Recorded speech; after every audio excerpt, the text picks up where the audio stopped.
আসসালামু আলাইকুম। শুরু করছি মায়াবতীর ইচ্ছা পর্ব 18। লিখেছেন ইসরাত জাহান। সাদা পাঞ্জাবি পরে হাতা গোটাতে গোটাতে সিঁড়ি দিয়ে নামছে রাজ। উদ্দেশ্য নিজের কাছে যাওয়া। সিঁড়ি দিয়ে নামতেই ধাক্কা খেলো আয়রার সাথে। আয়রা রাজের দিকে তাকিয়ে বলে, সরি, দেখতে পাইনি। অ্যাকচুয়ালি হট ব্যাগ নিয়ে ব্যস্ত ছিলাম তো তাই। রাজ কিছু বলার আগে আয়রার পায়ের উপর বড় এক মাটির ফুলদানি এসে পড়ে। পায়ের উপর পড়েই ফুলদানি ভেঙে যায়। উপরের দিকে মাথা উঁচিয়ে তাকালো রাজ। দেখলো মায়া অগ্নি দৃষ্টি দিয়ে আছে। রাজ স্মিত হেসে বলে, সমস্যা নেই। তোমার যেমন দুই একটা ভুল হয়, আমার বউ তেমন দুই একটা ভুল করে। এই যেমন না বুঝে তোমার পায়ের উপর ফুলদানি ফেলে দিল। একটু সাবধানে থেকো বোন। মাথা নাড়িয়ে উপরে চলে গেল আয়রা। মায়া এখনো তাকিয়ে আছে রাজের দিকে। মায়ার দিকে তাকিয়ে দাঁত বের করে হেসে দেয় রাজ। তারপর দুই আঙ্গুল উঁচু করে ঠোঁটের দিকে দেখিয়ে মায়াকে দিল এক ফ্লাইং কিস। চোখ টিপ দিয়ে মায়াকে বলে, জিলাসি বিবি আমার, টেনশন নট ঘর ওয়ালি থুয়ে বাহারওয়ালির দিকে চোখ দিব না। সেই সুযোগ তুমি পাবা না মন্ত্রীমশাই। তোমার ওই চোখে অন্য নারী আসার আগেই তোমার চোখ উপড়ে ফেলে দিব। ভীতু সাজার অভিনয় করে রাজ। বলে, আমি তো ভয় পেয়ে গেছি। আসো, একটু আদর করে ভয় কাটিয়ে দাও, না হলে কাজে মন বসবে না তো। পিছনে তাকিয়ে দেখো। মায়ার কথায় রাজ পিছনে তাকিয়ে দেখে পিয়াস আর মাহমুদ সর্দার দাঁড়িয়ে। বাবাকে দেখে বোকা বোকা হাসি দেয় রাজ। বলে, এভাবে ছেলে আর তার বউয়ের প্রেম দেখতে নেই বাবা। তোমার বউ আছে তো, তার কাছে যাও। এখন তোমার থেকে শিখতে হবে আমার বউকে নিয়ে কিভাবে চলবো। রহস্যহীন বাবা তুমি। মা যে কিভাবে সংসার করে তোমাকে নিয়ে কে জানে। বেশি পেকে গেছো তুমি। বিয়ের পর ছেলেরা কাঁচা থাকে না বাবা। কিছুদিন পর নাতি নাতনি আসবে, তাই আমাকে কাঁচা ভেবে ভুল করো না। পিয়াস বেচারা মনে মনে বলছে, নিরীহ বাবার লাগামহীন ছেলে। রাজ এবার পিয়াসের কাছে এসে বলে, চলো প্রিয় বেবি, আমার বউ একমাত্র তোমার সাথেই আমাকে মিশতে দেয়। নির্দ্বিধায় তোমাকে নিয়ে একটু ট্যুর দিতে পারবো। অ্যাঁ? অবাক হয় পিয়াস।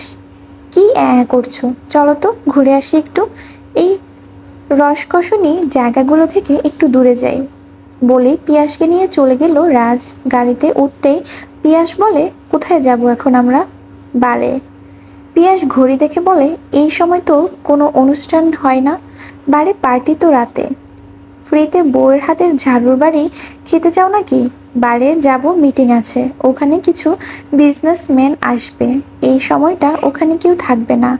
অফিসের শত্রুপক্ষের হিডেন ক্যামেরা লাগানো। শাহামির রাজের অফিসে ক্যামেরা লাগিয়েছে বোকা কোথাকার।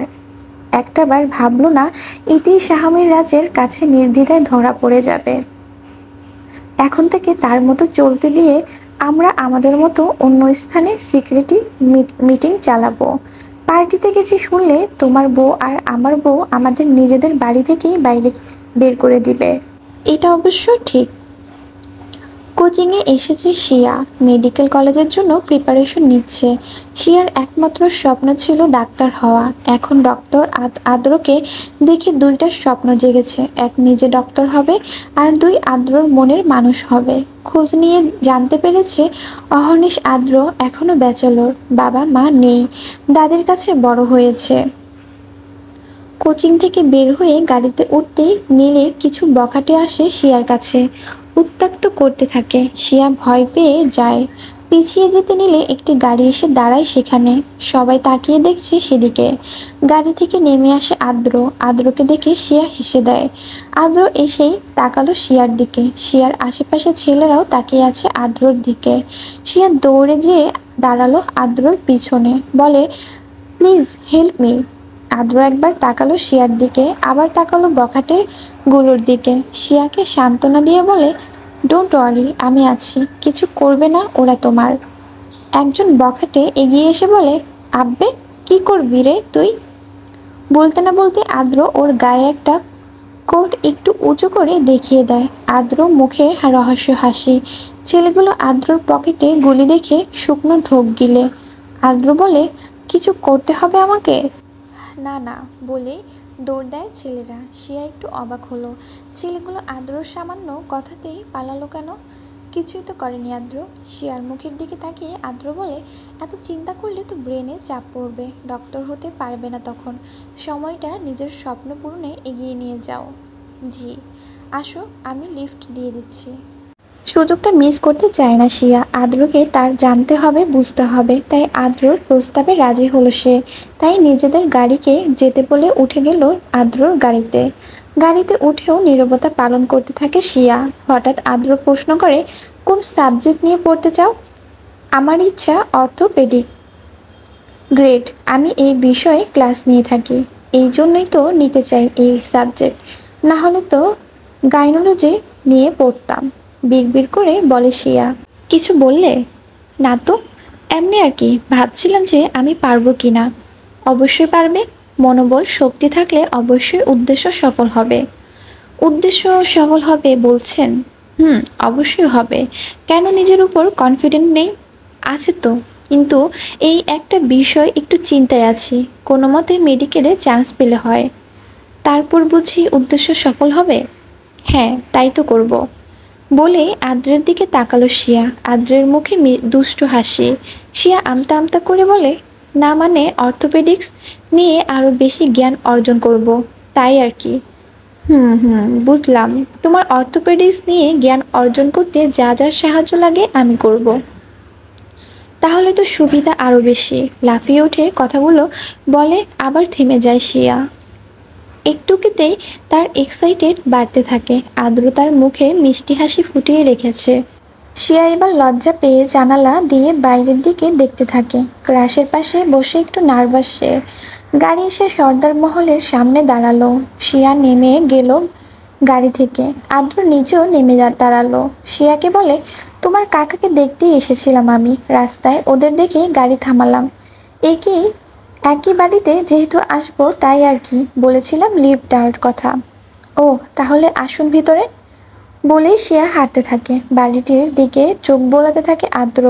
শিয়ার পিছনে হেঁটে ভিতরে ঢুকতে থাকে। শিয়া আদ্রর মোহন সর্দার রুম দেখিয়ে দেয়। আদ্র উপরে উঠতে যাবে, ঠিক তখন দেখতে পায় কিছু ফাইল চেক করতে করতে মায়া তার রুম থেকে বেরিয়েছে।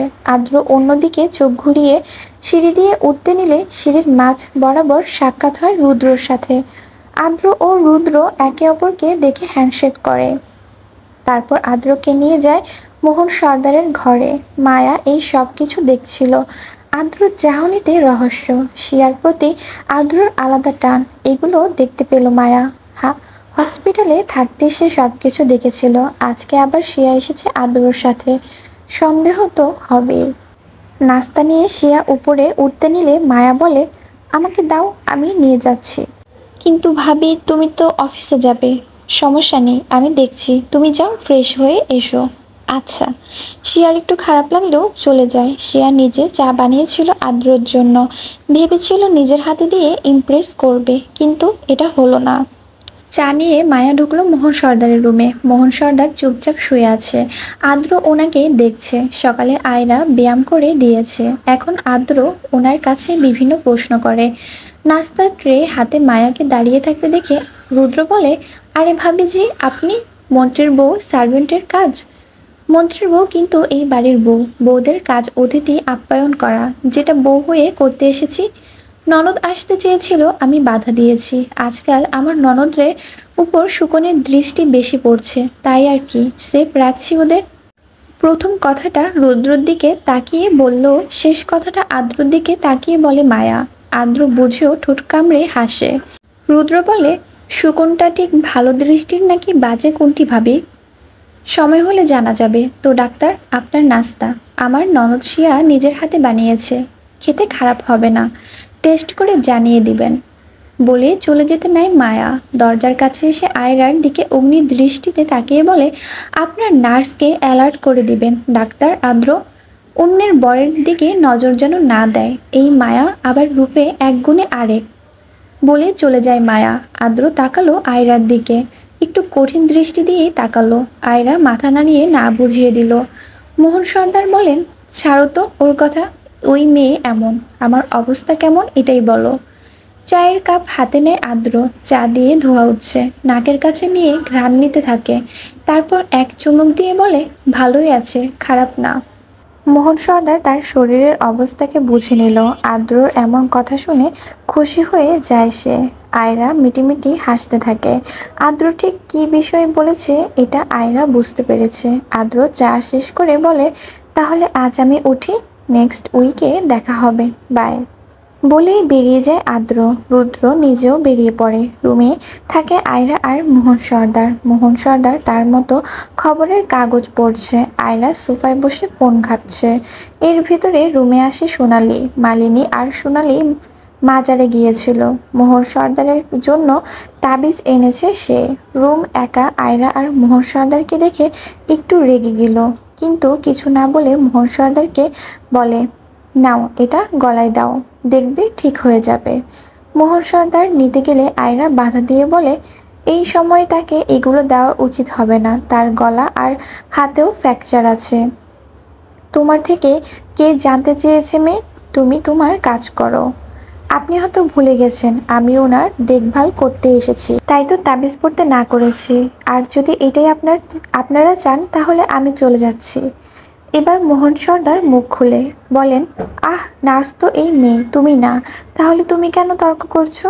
যেমন বলেছে চলতে দাও না। তেতে উঠেছে সোনালি। চোখ রাঙিয়ে বলে, বুড়ো বয়সে ভিমড়িতে হয়, যুবতী দেখলে খুব দরদ লাগে তাই না, নষ্ট পুরুষ কোথাকার। আয়রা মিটিমিটি হাসতে থাকে সোনালির কথায়। সোনালির চিল্লানি শুনে মায়া সহ বাড়ির অন্যান্য মেয়েরা হাজির হয়। সবাই এই উপরের ফ্লোরে থাকে, নিচে শুধু মালিনী ও মোহন সর্দার থাকে। এছাড়া হিয়ার লাইব্রেরি, ছোট মিটিং রুম, রান্নাঘর আর ডাইনিং রুম, এগুলো সবাই এসে দেখতে থাকে সোনালির চিল্লাচিল্লি। এখন মায়া মুখে তাচ্ছিল্য ফুটিয়ে বলে, নামাজ কালাম তো পড়েন না এক ওয়াক্ত, মনের মধ্যে থেকে কুটুক্তি শয়তানের বসবাস, সে আবার তাবিজে বিশ্বাসী। ধর্মে নিয়ে এরকম দুমুখ ও গিরি করেন কেন বলুন তো? সোনালি এবার মায়ের দিকে ঘুরে বলে, শোনো মেয়ে, আমার সাথে লাগতে আসবে না, আমি কিন্তু তোমার শাশুড়ি না যে চুপ থাকবো। আপনি যা করেছেন তার জন্য অনেক ছাড় পেয়েছেন, এখনও তো পাচ্ছেন, কিন্তু ধৈর্যের সীমা আমারও আছে। আপনার বাড়াবাড়ির শেষ কিন্তু করে দিব। সে যাই হোক, আমার কথা হলো এটা বস্তি এলাকা না, আপনি চিল্লাচিল্লি করে ছেলে মেয়েদের দেখাবেন নিজের স্বামী স্ত্রীর কীর্তিকলাপ, এটা তো হবে না। আপনাদের দেখে কি শিখবো এরা? কিভাবে আলিশিয়ান বাড়িতে বস্তিগড়ি তুলতে হয় এসব। আমি নিজেও আজ বাসায় বসে কাজ করছি, আপনাদের চিল্লাচিল্লিতে পারছি না। সোনালি এবার তেড়ে এসে মায়ের দিকে আঙুল উঁচিয়ে বলে, বেয়াদব মেয়ে হয়েছ তুমি, বাবা মা কোনো শিক্ষা দেয়নি। আর কিছু বলতে যাবে তার আগে সোনালির হাত ধরে মুচড়ে ধরে মায়া। হাতে মোচড় খাওয়াতে শরীর কেঁপে মাথা ভনভন করতে থাকে তার। মায়া তাকে উল্টো ঘুরিয়ে বলে, বলেছিলাম বেশি বাড়াবাড়ি না করতে। আমার শিক্ষা কি এটা আমি আপনার থেকে শিখব না? আপনি যেটা করেছেন সেটা আমার ঘর পর্যন্ত যাচ্ছে, মানে আমার কাজের ডিস্টার্ব। আপনি পরিবেশ নোংরা করবেন আর আমার দিকে আঙ্গুল তুলবেন, এটা তো হবে না কাকে শাশুমা। আপনাদের মতো ডাইনি মার্কার শাশুড়ি এই মায়া তার লিস্টে রাখে না। শিয়া আর হিয়া অবাক হয়ে তাকিয়ে আছে। মিলি কলেজে এখন, রুদ্র বাইরে গেছে, তাই না পেরে শিয়া আর হিয়া রিকোয়েস্ট করে বলে, প্লিজ ভাবি ছেড়ে দাও কাকিয়াকে। কাকিয়া আর তোমার বাবা মা নিয়ে কথা বলবে না, প্লিজ প্লিজ প্লিজ। ননদগুলোর দিকে তাকিয়ে মায়া ছেড়ে দিল সোনালীকে। যাদের জন্য অশান্তি কমাতে চেয়েছিল তাদের সামনেই অশান্তি করলো নিজে। কথায় আছে, যে যেটা চায় সে সেটা পায় না, যতই হোক সবসময় সব কিছু সম্ভব নয়। তাই তো এখন মায়ের শিক্ষা নিয়ে তাও সোনালীর মতো মহিলার মুখে কথা শুনতে পারল না মায়া। সোজা আক্রমণ করেই দিল। এখন শিয়া আর হিয়া না থাকলে হয়তো অঘটন ঘটে যেত। ক্ষিপ্ত হয়ে বসে আছে সোনালি। মায়াকে একটা শিক্ষা দিতে মন চাচ্ছে তার। এই মায়া অনেকবার বেড়েছে, আজকে তার হাত মুচড়ে দিল। ওকে তো ঘর ধাক্কা দিয়ে বের করবে সে। কিছু একটা ভেবে কাউকে কল দিল। রাতে খাবার টেবিলে বসে আছে সবাই। মোহন সর্দারকে ধরে ধরে সিঁড়ি দিয়ে নিচে আসছে আয়রা। ব্যালেন্স হারা হয়ে আয়রার গায়ের উপর ঝুঁকে যায় মোহন সর্দার। রুদ্র এক টুকরো শসা গালে দিচ্ছিল। বাবার এমন দৃশ্য দেখে হাত থেকে শসা পড়ে যায়। হা হয়ে তাকিয়ে দেখছে সবাই। রাজ নিজেও সেদিকে তাকিয়ে আছে। পাশে থাকা মাহমুদ সর্দারকে দেখে রাজ হালকা হেসে নেয়। মাহমুদ সর্দারের চোখের সামনে হাত রেখে বলে, বুড়ো হয়েছ তো বাবা, এভাবে ভাইয়ের ইউনিক লাভ সিন দেখতে হয় না, হিংসা হবে তো তোমার। রাজার হাত ঝাড়া দিয়ে মাহমুদ সর্দার বলেন, এই বয়সে এসে বাবার হাতে মার খেতে না চাইলে চুপ থাকবে। ছি বাবা, পচা কথা। এই বয়সে আমি তোমার হাতে মার খাবো কেন? এখন তো তোমার নাতি নাতনির মার দিবে। বেশরম ছেলে, আমার কপালেই জুটল। শিয়া, হিয়া ও আর মালিও তাকিয়ে আছে ওদের দিকে। হিয়ার পাশে রুদ্র ছিল। হিয়ার কানে ফিসফিস করে রুদ্র বলে, হা করে হবু শ্বশুরের প্রেম দেখছিস কেন? পাশে তো আমি আছি। শ্যাট আপ রুদ্র ভাই, আপনি একজন নির্লজ্জ। বাবাকে নিয়ে এমন বলে? বাবা করবে লীলা খেলা, আমি বললি দোষ? সোনালি এসে আয়রাকে ধাক্কা দিয়ে সরিয়ে মোহন সর্দারকে নিয়ে আসে। মালিনী এসব আর সহ্য করতে পারছে না। সংসার পুরো উচ্ছন্নে গেছে, নিরিবিলি পরিবেশ ছিল তার। এখন কি শুরু হলো? এই মায়া আসাতে এত সমস্যা বাড়ছে, এমন ধারণা তার মস্তিষ্কে। এমনিতেও তিনি সোনালীকে পছন্দ করে না। কারো ঘর ভেঙে তার জায়গা নেওয়াটা কোনো ভালো মেয়েদের পরিচয় না। তারপরও এখন সে এই পরিবারের বউ, তাই সম্মানটা দেয়। সবার খাওয়া দাওয়ার মাঝে হিয়া বলে, বাবা আমি বাইরে ভার্সিটি ভর্তি হতে চাই, ঢাকায় পড়ালেখা করতে চাই না। রুদ্র থেমে যায়। ফট করে সোনালি বলে, ঢাকাতে তো উন্নত ভার্সিটি আছে, শুধু শুধু বাইরে কেন যাবে? আসলে কাকিয়া, আমি ভাইয়ার মতো বাইরের জগৎ সম্পর্কে আইডিয়া নিতে চাই। এবার মাহমুদ সর্দার বলেন, ঠিক আছে, বাইরে বলতে ঠিক কোন জায়গায় যেতে চাও? আপাতত আমি চট্টগ্রামে যেতে চাই, ওখানে ভার্সিটি পড়াশোনার করার ইচ্ছা আছে। মানুষ চট্টগ্রাম থেকে ঢাকা আসে, তুমি ঢাকা থেকে উল্টো চট্টগ্রামে যেতে চাও কেন? প্রশ্ন করেন মালিনী। হিয়া উত্তর দেয়, আসলে মা, একটু বাইরের পরিবেশ জানতে ইচ্ছা করছে। আর সমস্যা নেই, আমার যদি ভালো না লাগে আমি তো এখানে ট্রান্সফার হতে পারবো। মাহমুদ সর্দার মেয়ের কথায় রাজি হয়ে বলে, আচ্ছা তুমি যেটা ভালো মনে করো। খাবার শেষ করে রুমে এসে বসে মায়া রাজকে উদ্দেশ্য করে বলে, হিয়াকে একটু আপসেট দেখালো মনে হলো। প্রিয় মানুষদের থেকে দূরে থাকাটা তো কষ্টের মায়াবতী, আমার বোন তো তাও চেষ্টা করছে। মায়া তাকালো রাজের দিকে। রাজ হাসছে। মায়া বলে, তুমি জানো সব কিছু, তাহলে বাধা দিচ্ছ না কেন? কি বলো তো মায়াবতী, আমার বোনেরা অনেক স্ট্রং, ওরা ওদের ভালোটা এমনি বুঝতে পারে, মাথা ঠান্ডা রেখে দুঃখগুলো লুকিয়ে রাখতে পারে তারা, আমাকে কিছু করতে হয় না। বলতে না বলতে রাজের ফোনে কল আসে। রিসিভ করতে পিয়াস বলে, রিমু সহ আরও দুজন মেয়েকে ধরে নিয়ে গেছে ওরা বস, ওদেরকে ফলো করছি আমি। লোকেশন অন রাখো, আমি আসছি বলে ড্রয়ার থেকে গুলি নিয়ে দাদা পাঞ্জাবির পকেটে ঢুকিয়ে নিল রাজ। মায়াকে কিছু বলতে না দিয়ে চলে গেল। লাইব্রেরি থেকে উঠে রুমের দিকে যাচ্ছে হিয়া। বই পড়া শেষ। রুমের দরজা খুলতে যাবে অমনি হ্যাঁচকা টানে হিয়াকে ছাদে নিয়ে আসে রুদ্র। ছাদে এসে ছাদের দরজা লাগিয়ে দেয়। হিয়া চিল্লিয়ে বলে, এটা কেমন অসভ্যতা? রুদ্র ভাই, আমাকে ছাড়ুন। আমি আর কিছু বলতে পারল না হিয়া। রুদ্র পকেট থেকে গুলি বের করে হিয়ার মাথায় তাক করে বলে, আর একটা কথা বলবি তো আমার থেকে পালানোর শখ মিটিয়ে দিব। হিয়া ভয় পেয়ে যায়। চশমাটা একটু ঠিক করে বলে, আমাকে যেতে দিন প্লিজ। কেন পালাই পালাই করিস? পালানোর কি আছে? আমি আমার স্বপ্ন পূরণ করতে চাই। তোর কোনো স্বপ্ন নেই হিয়া পাখি, মিথ্যা বলবি না একদম। হিয়া চুপ করে আছে, চোখ থেকে টুকটুক করে পড়ছে পানি। চোখের পানিগুলো মুছে দিল রুদ্র। হিয়ার হাত দিয়ে ধরে নিয়ে গেল ছাদে থাকা দোলনার দিকে। দোলনায় হিয়াকে বসিয়ে দিয়ে হিয়ার কোলে মাথা গুজে দেয় রুদ্র। হিয়া বলে, এখন অনেক রাত, আমাদের ঘরে যেয়ে ঘুমানো উচিত। গুলির ভয়তে ভালো ভালো কথা বলে ভুলিয়ে দিচ্ছে হিয়া। ঘুমাবো তো আমি, কিন্তু ঘরে না, এখানে। কি? বিরক্ত করবি না আমাকে, তাহলে তোকে মেরে তোর ভাইয়ের হাতে খুন হব আমি। চুপ হয়ে যায় হিয়া, কথা বাড়ায় না আর। এই রুদ্র আসলে পাগল, এখন তো আবার গুলি দেখালো। চুপ করে রুদ্রের কথা শুনতে হবে তাকে, না হলে বাড়াবাড়ি করে দিবে রুদ্র। হিয়ার হাত নিজের মাথায় দিয়ে রুদ্র বলে, আমার মাথায় হাত বুলিয়ে দে, আমি ঘুমাবো, একদম চালাকি করবি না। মুখ ভেঙচি দিয়ে রুদ্রের মাথায় হাত বুলিয়ে দিতে থাকে হিয়া। শুনশান নীরব রাস্তা, রাস্তার দুই পাশে জঙ্গল, পুরো অন্ধকার রাস্তাটা, প্রায় গ্রাম্য এলাকা। গাড়িতে বেঁধে রাখা হয়েছে 5 জন পুরুষকে।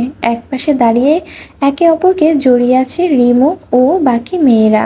রাজ এসেছে মাত্র, এখন বেঁধে রাখা লোকগুলোকে রাস্তায় হাঁটু গেড়ে বসিয়ে রাখা হলো। ওদের মুখ ও হাত পা বাঁধা।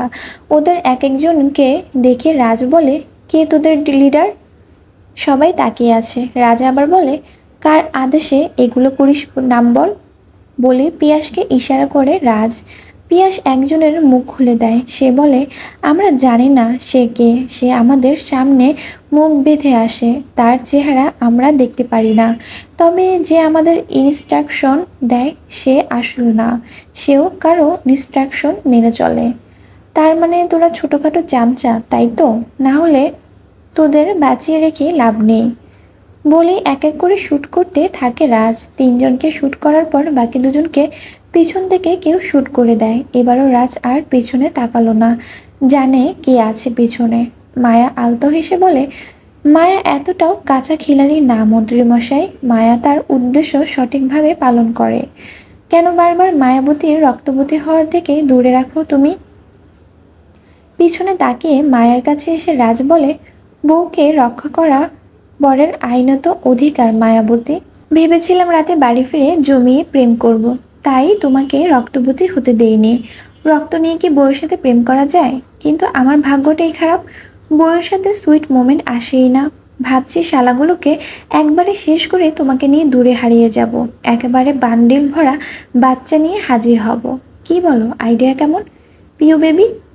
বেচারা পিয়াস মনে মনে বলে, বেটা নিজে ফাঁসবি ভালো কথা, আমাকে কেন ফাঁসাবি? পিয়াসের উত্তর না পেয়ে রাজ বলে, কি হলো পিউ বেবি, কথা বলো না কেন? জি বস, আপনি ঠিক দেখেছ মায়াবতী, তুমি আর বাবা ছাড়া সবাই আমাকে বুঝে। যাই হোক, চলো এবার প্রেমের রাজ্যে পাড়ি দিই। বলেই মায়াকে নিয়ে চলে যেতে নেয় রাজ। পিয়াসের দিকে তাকিয়ে বলে, মেয়েগুলোকে ওদের বাসায় সেফলি পাঠিয়ে দিও। বলেই গাড়িতে উঠে মায়া ও রাজ। অন্ধকার ঘরে পিট পায়ে হাঁটছে আয়রা। উদ্দেশ্য তার মোহন সর্দারের রুমে যাওয়া। মোহন সর্দারের ঘরে ঢুকে দেখতে পায় সোনালি ও মোহন সর্দার দুজনে ঘুমে বিভোর। আয়রা একটা ইঞ্জেকশন নিয়ে পুশ করে মোহন সর্দারের হাতে, তারপর বেরিয়ে এসে কল করে বলে, আমার কাজ কমপ্লিট স্যার। মোহন সর্দার এত তাড়াতাড়ি রিকভার করবে না। ওপাশ থেকে স্মিত হাসে আদ্র, বলে, গুড, এটাই তো চাই। তোমার অ্যাকাউন্ট চেক করো। বলে কল কেটে দেয় আদ্র। সকালে মোহন সর্দারের পায়ের ব্যথা যেন বেরিয়ে চলেছে। সবাই জড়ো হয়েছে সেখানে। আয়রাকে প্রশ্ন করে বলা হয়, হয়তো রাতে ওনার ওয়াইফকে ধাক্কা লেগে বা ভারে এমন হয়েছে। এই সময় সামান্য ভার ওনার উপর দেওয়া যাবে না, সেখানে তো রাতে ওনার সাথে ওনার বউ থাকে। সোনালি তেড়ে এসে বলে, আমার বরের সাথে আমি থাকবো না তো কি তুমি থাকবে মেয়ে? রাজ লাজুক ভঙ্গিতে বলে, এভাবে ছেলে মেয়েদের সামনে সতীন সতীন খেলতে নেই কাকিয়া। আমার বউসহ বোনেরা এগুলো শিখতে থাকবে তো। মুখ টিপে হাসতে থাকে শিয়া আর হিয়া। মোহন সর্দারের চিল্লিনিতে ঘুম ভেঙে যায় রুদ্রের। ছাদ থেকে সোজা এই রুমেই চলে আসে তারা। রুদ্র বলে, লিসেন মম, ড্যাডকে এখন নার্স ভালো ট্রিটমেন্ট করবে। শুধু শুধু নিজেকে কেন থার্ড পার্সন বানিয়ে ঝামেলা করছো? হোয়াট? আমি তোমার ড্যাড আর এই নার্সের ভিতরে থার্ড পার্সন? বলি কোন দিকে যাও, কোন দিকে? আমি বলেছি ট্রিটমেন্টের নজরে, তুমি তো যাচ্ছ অন্যদিকে। এবার রাজ বলে ওঠে, আচ্ছা কাকিয়া, তোমার সমস্যাটা ঠিক কোথায়? তুমি কি চাও না তোমার স্বামী সুস্থ হোক? অবশ্যই চাই। তাহলে নার্সকেই বুঝতে দাও ব্যাপারটা। এই মেয়ে নার্স কম, জ্বালা বেশি। সতীনের নজরে দেখা বন্ধ করো, দেখবে জ্বালা মনে হবে না। মাহমুদ সর্দার চোখ রাঙিয়ে বলেন, বাচ্চারা তোমাদের কাজে যাও। আর আয়রা যেহেতু নার্স, ও এখানে যা বলবে ওটা মানতে হবে। না করবে না সোনালি। বলে চলে যান মাহমুদ সর্দার। সবাই যে যার কাজে যায়। মায়া বের হতে নিলে তার চোখ গেল মালিনীর দিকে। মুখ দেখে বোঝা যাচ্ছে সে মায়ার প্রতি বিরক্ত, কিন্তু কিছু না বলে মায়া বের হয়ে আসে। মালিনী মায়াকে পছন্দ না করলেও খারাপ কিছু এখনও বলেনি বা করেনি। ল্যাপটপে বিভিন্ন কলেজ সম্পর্কে ঘাটাঘাটি করছে হিয়া। উদ্দেশ্য চট্টগ্রাম ভার্সিটিতে ভর্তি হওয়া। হঠাৎ কেউ ল্যাপটপ ঠুস করে বন্ধ করে দেয়। হিয়ার ধারণা ছিল এটা রুদ্র। কিছুটা রাগের সাথে পিছনে তাকালো হিয়া। না, এখানে রুদ্র না, এখানে আছে মায়া। মায়াকে দেখে শোয়া থেকে উঠে বসলো হিয়া।